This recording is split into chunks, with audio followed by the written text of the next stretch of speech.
Thank you so much. What a great room. Thank you so much. Thank you, Marjorie, for your commitment, strength, and heart. You are an inspiration to so many, and we all appreciate your efforts. And thank you to everyone in this room. I am so grateful to you, not just for being here tonight, but for showing up and fighting every single day. Each of you is doing something extraordinary. You're saving lives, so thank you.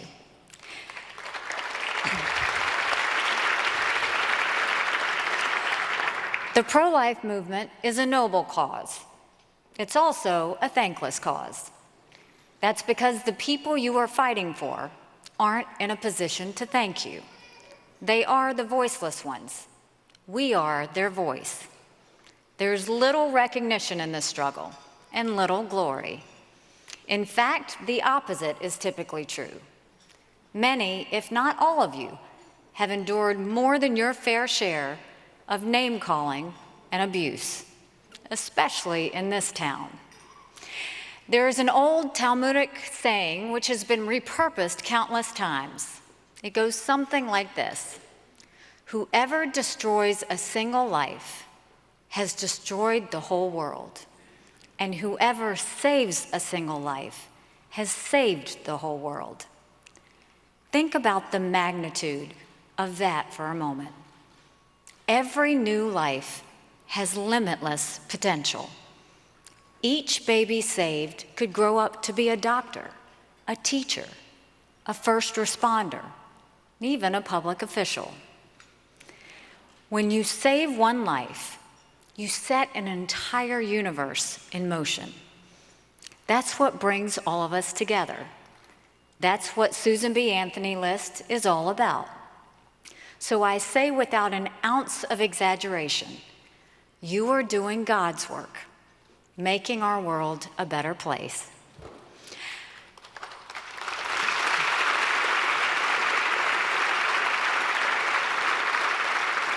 I stand here tonight as a wearer of many hats: ambassador, governor, daughter, military wife, mother, and the biggest Clemson Tiger fan ever. You think I'm joking. I'm not. Ask Coach Davo. All of these titles are part of my identity. All of these experiences have shaped my values and my connection to the world. They are indispensable to my story, and they're the reason I stand before you tonight. Many of you know I am married to my incredible, super cool husband, Michael. He is a combat veteran and a major in the South Carolina National Guard.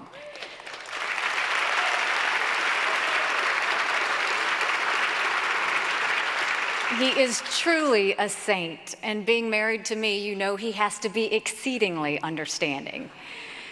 But many don't know that Michael and his 4 siblings spent several years in foster care. Foster care can be amazing, but it was not kind to Michael and his siblings. It was unkind. Luckily, when Michael was 5, he and his younger sister were adopted by a kind, loving couple who couldn't have children of their own. I often think about what would have happened if Michael hadn't been so lucky, if his biological mother had chosen a different path, if his adoptive parents hadn't been so compassionate. In politics, people assume that if you're Republican, you're pro-life, because that's what the party tells you to be. I'm pro-life because I get the chance to spend every day with my husband knowing that I am blessed.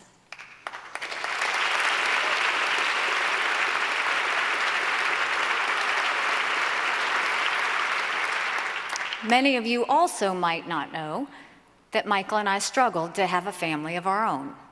We are blessed to be the parents of 2 smart, thoughtful, occasionally challenging children.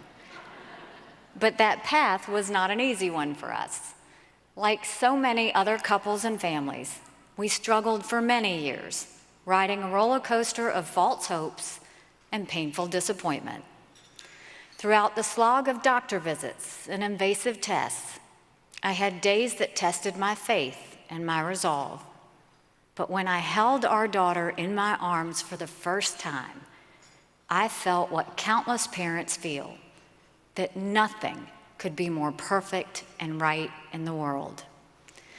These experiences, the good and the bad, solidified for me what I had known long ago intellectually, that each and every life is a gift from God, that so many loving families want more than anything to raise and love a child. I can't stomach the idea that we wouldn't do everything in our power to protect and nurture those lives. As governor of South Carolina, I was proud to sign legislation that banned late-term abortions, protecting babies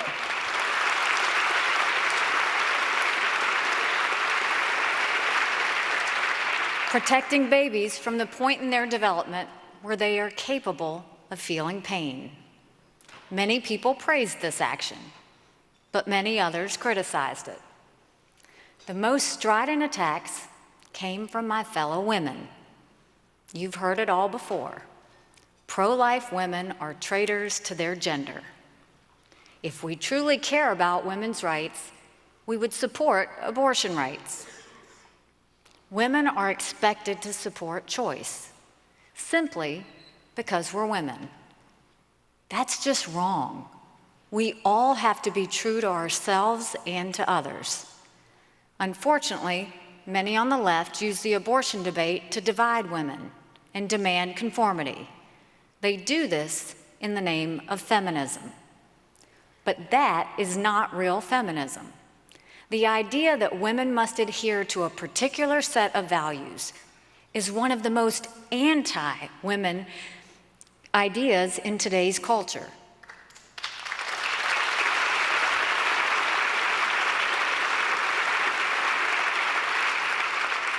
It is a rejection of the ideas of equality and tolerance that the women's movement is supposed to be all about. As a pro-life female governor, I was blessed with a unique platform, and I made every effort to use it appropriately. Not to lob attacks at people who disagreed with me, not to diminish the other side, but to reframe the debate, to explain that being pro-life is not about being for or against women. It's about being for a baby's right to live, the most basic right there is. As U.S. Ambassador to the United Nations, I was privileged to travel to many corners of the globe. I saw many wonderful things, but I also saw some horrible things that I cannot unsee. I heard stories that linger in my memory. In Syrian refugee camps, I saw what happened when the war criminal Bashar Assad used chemical weapons to murder and maim innocent children. In South Sudan, I sat with crying mothers who told me the horror stories about how soldiers took their babies from their arms and threw them into fires. In the Congo, I talked to boys who had been captured at young, vulnerable ages and put into the horrible life of child soldiers. In Venezuela, on the Simon Bolivar Bridge, I watched parents and children walk for hours, each way in the blazing sun, to get the only meal they would get that day, given to them by the Catholic Church just on the other side of the border in Colombia. There are starving children digging through trash cans looking for food. I have seen places where life has been incredibly cheapened. It will always haunt me. All across the globe, I have spoken with mothers and fathers who would risk everything just to have a chance at life for themselves and for their children. These people are suffering because of war, dictatorship, disease, and abject poverty.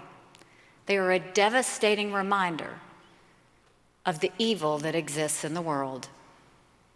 It is the reason we should all step back and remember to be grateful, because on our worst day, we are blessed to live in America.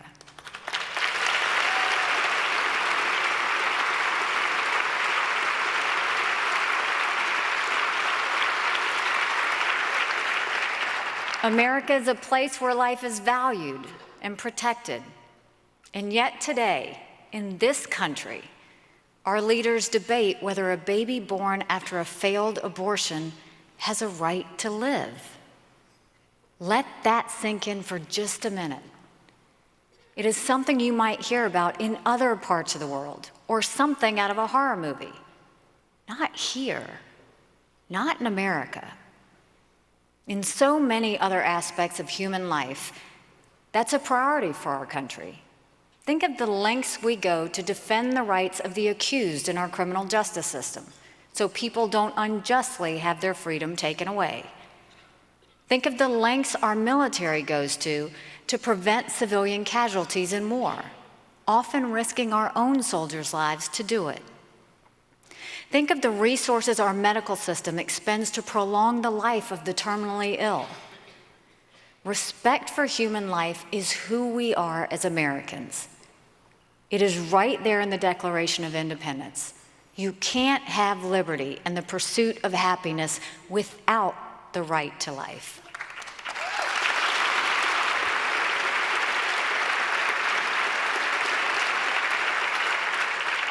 That's why Susan B. Anthony's list work is so important. You understand we need laws and lawmakers who will protect the right to life, to ensure those in Washington share our values. You have activated a nationwide network of more than 700,000 Americans ready to educate our fellow citizens on pro-life issues. You work tirelessly to support pro-life candidates, especially women, and advocate for policies that save lives. I'm an optimist. Our national history makes it easy to be an optimist. We often toss around words like liberty and freedom without appreciating how groundbreaking they were 250 years ago. When the colonies declared their independence, it was a bold experiment, the likes of which the world had never seen. The odds were not in their favor. War, famine, disease, discord, any number of disasters could have destroyed the revolution in its infancy. And yet, here we are today, the most powerful and generous country in human history. America cannot escape her exceptionalism.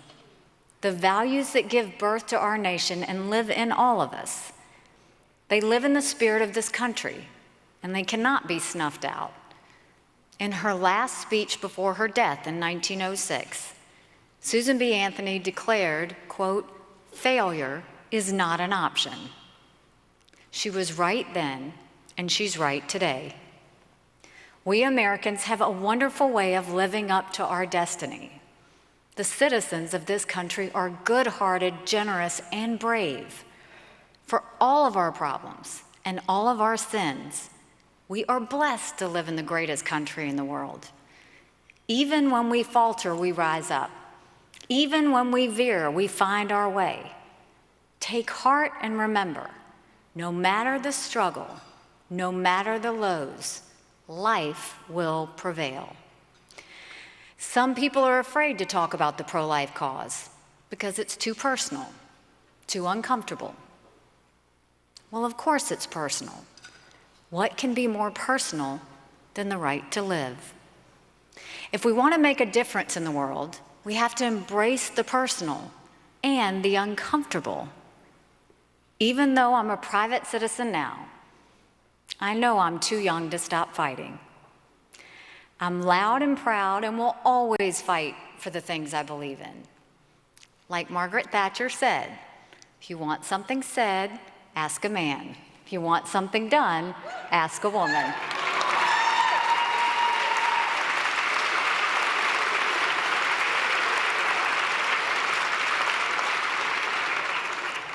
Tonight, I'd like to encourage all of you to continue the good fight, continue making history, and continue saving precious lives. The most important thing I did as governor and at the United Nations was use the power of my voice to make a difference. When we refuse to sit on the sidelines, when we refuse to be followers against our consciences, we can quite literally change the world. I will always encourage people to use the power of their voices on behalf of freedom, justice, and life. Because you can't truly stand for America if you don't stand for all Americans, including the babies who don't yet have a voice. Thank you, and may God bless.